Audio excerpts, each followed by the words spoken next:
What's up, guys? West Coast Picks here, and a little bit back from the counter this time. This is normally the counter that I do all my picking on. As you can see, all the stuff in the background there, so a little bit different view. But I pulled out my safe because recent talks after picking open and bypassing this Century safe got us talking about how much you should spend on a safe and stuff like that. And I remember talking about this in the past, and somebody asked to see it. I think it was Potty said he wanted to see it. So this is it. This is my safe. It is small, but it has all the right features. And I'm going to go over some of the features that you should look for in a safe. And because we were talking about how much you should spend on a safe, and there is no real algorithm that holds up true for any dollar value. What I'm going to say is you're going to want a few bare minimum requirements out of a safe, and then from there it's how you use it, and not so much how much you spent on it. So I'm going to go over the features that I believe are essential for a safe first, and then we're going to talk about how you should actually go about using the safe. I have it empty right now, but normally I have it full of bars of silver and stuff like that. I got it all on the table behind me. I'm not going to show my whole stack, but it's about $30,000 or more worth of silver. And it doesn't quite fill this thing. So, silver is, well, it's not small, but I mean, this bar is worth over $200. So it gives you an idea. When I have all of my silver in there, it's about 2/3 full. Anyway, so it's good enough for me for now. But other than size, the things you're going to look for, guys, is you want, obviously, no key bypass. You want no key bypass, and you don't want digital. You want an actual physical locking combination lock mechanism, because this is the most secure. Anything with a key, that's going to be your weak point, and you don't want to rely on a key, even if it's a Medico or even an Abloy. I mean, all you really got to do is drill it out with some carbide bits, and you're done, right? So you don't want a key. You want an actual physical combo lock. No digital either, because they have a lot of flaws. Usually you can just knock off the dial and put on a dial. You know the combo of, type in the combo and you're open. Or you can knock off the dial, find the right wires and hot wire it with a 9-volt battery and open it. There's a lot of things you can do with the digital keypads to get in there pretty easy. And I'm not going to go, this isn't about how to get into safes. This is more like what features to look for. So you want a physical combination dial. And you also want a decent thickness. So this is like 3/8 thick, which is really good for this size of a safe. These are hardened steel plate and very heavy. This thing weighs about 80 pounds when it's empty, and probably weighs like close to a couple hundred when it's full. Probably more like 130 or 40 or something like that. I haven't actually weighed it, but I'm trying to estimate by the amount of silver I'd have in there. But anyway, so you would want that. You want something that's really nice and thick. Another thing you want is something that has a catch on the inside here. And what this does is when you close it, it catches on the inside of this lip. So like this lip on this side is where the bolt catches. But this will, when you close it, catches on this side of the lip. And this lip is actually doubled up. I don't know if you can see that, but the plating is doubled up there. So it is like almost an inch thick there. And you are not getting into that anytime soon. So you want the catch there. And that is because if they get a disc grinder, and it'd take a while because it is hardened steel, but if you get a disc grinder or a plasma torch or something like that, and you cut those hinges off, normally if it didn't have that, you would just be able to cut those hinges off, pull the door out, and then you have the door off. But because it has that kick there to grab onto the inner lip, you could cut those hinges off, and the door is still not gonna come off. So that's another good feature. Another good feature is this glass pack down at the bottom here. It's attached to the actual combo section of the safe, and that is has a glass pack in it that if you hit this safe too hard, say if you were to take a sledgehammer and knock off the dial, any significant impact breaks the glass rod in there, and then there's a bolt that fires out from here.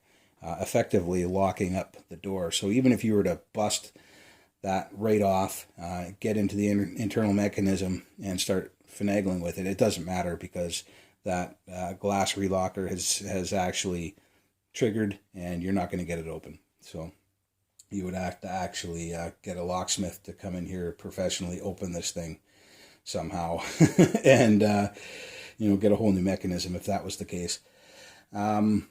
So that's another feature you want. And another feature, which I think is one of the biggest features you want, is you want to be able to bolt this thing to the ground. There's holes in the bottom of this safe, and you can bolt it right to the ground, right into the concrete. You could also bolt it into wood floor or something like that. Use lag bolts on the other side, carriage bolts, hardened steel carriage bolts, so you can't get a tool on it or anything like that.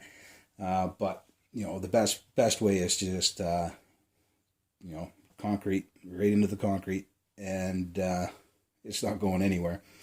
And also you want whatever side your mechanism on, the bolt here, you can see the bolt, whatever side that is on, you want that side of the safe to the wall. And that is because a common method of entry on these safes is you drill a hole here, and then with special tools, safe tools, if you were a locksmith or something like that, or a savvy burglar, you would be able to access the mechanism in the back here with just a small, like half-inch hole or something. It would take a while to drill because, like I said, it's a really thick plate, and it's hardened steel. So those are the features that you want in a safe, pretty much, and how you should use it. It should be bolted to the ground. You should have the bolt locking side to the wall. Should be relatively good thickness, pretty good thickness, especially for the size. This one's really thick. And obviously no key access. You should have physical combination dial, glass relocker. You should have the hinge grabber on the hook grabber on the inside, so you could take those hinges off and it still wouldn't open. And yeah, bolted to the ground.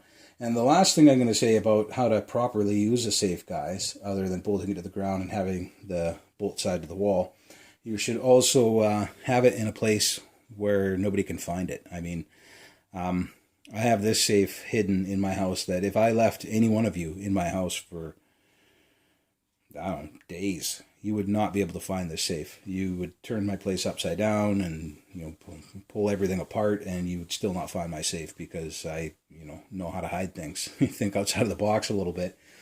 And I'm not going to obviously show anybody or tell anybody where I hide it or how, but believe me, nobody in my real life who knows me knows, well, I guess some of them watch my videos, so they know I have a safe now, but they wouldn't know where it is.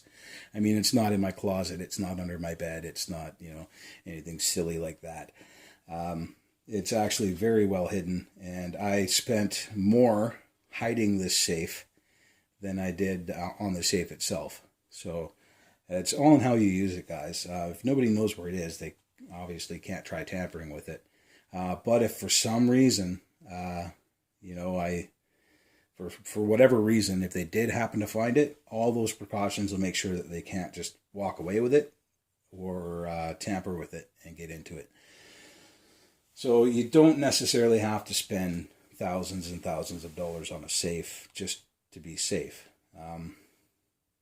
Obviously the more you spend on a safe, the nicer it's going to be, but there's the law of diminishing returns, where if you, after a certain amount and after a certain amount of features on a safe, nothing else is going to be any better. I mean, once the safe is thick enough, once it's bolted to the ground and your bolt side is to the wall, you have your glass relocker, you have your physical combination, and, your hinge grabber on the inside.